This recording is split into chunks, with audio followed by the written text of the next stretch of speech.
August లో release అయ్యే Pushpa sequel లో పుష్పరాజ్ కోసం ఎంత ఇష్టంగా ఎదురు చూస్తున్నారో దాక్షాయిని క్యారెక్టర్ కోసం కూడా అంతే క్యూరియస్ గా వెయిట్ చేస్తున్నారు జనం.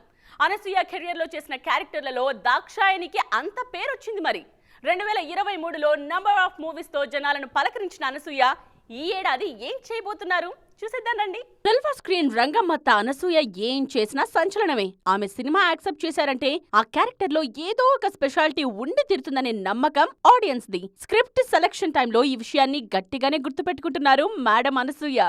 సోషల్ మీడియాలో యాక్టివ్ గా ఉండే అనసూయ రీసెంట్ గా తన ఒపీనియన్స్ ని షేర్ చేసుకున్నారు. సోషల్ మీడియా ట్రోలర్స్ ని పట్టించుకుని టైం వేస్ట్ చేసుకోదలుచుకోవట్లేదని డిక్లేర్ చేశారు అనసూయ. అలాంటి వాళ్ళని వింత జంతువులతో పోల్చారు. అలాంటి విషయాలు మాట్లాడటం కన్నా కెరియర్ మీద ఫోకస్ చేస్తే బెటర్ రిజల్ట్స్ ఉంటాయన్నది మేడం ఒపీనియన్. తన కెరియర్ స్టార్టింగ్ లో టెలివిజన్ ఎంతగానో ఉపయోగపడిందని గుర్తు చేసుకున్నారు అనసూయ. ప్రస్తుతం ఫోకస్ మంచి ప్రాజెక్టుల మీద ఉందని అన్నారు. అంతేకాదు ఇంట్లో ఎప్పుడో ఇంగ్లీష్ హిందీ మాట్లాడటం వల్ల బయట కూడా అదే వచ్చేస్తుందని, తన చదువు కూడా ఇంగ్లీష్ మీడియంలోనే సాగిందని అంటున్నారు ఈ బ్యూటీ. ఆగస్ట్ లో రిలీజ్ అయ్యే పుష్ప సీక్వెల్ కోసం అల్లు ఆర్మీ వెయిట్ చేస్తోంది. ఈ సినిమాలో దాక్షాయినిగా మంచి రోల్ చేశారు అనసూయ. రంగస్థలంలో రంగమ్మత్త క్యారెక్టర్ ని కూడా గుర్తు చేసుకుంటున్నారు ఈ బ్యూటీ ఫ్యాన్స్.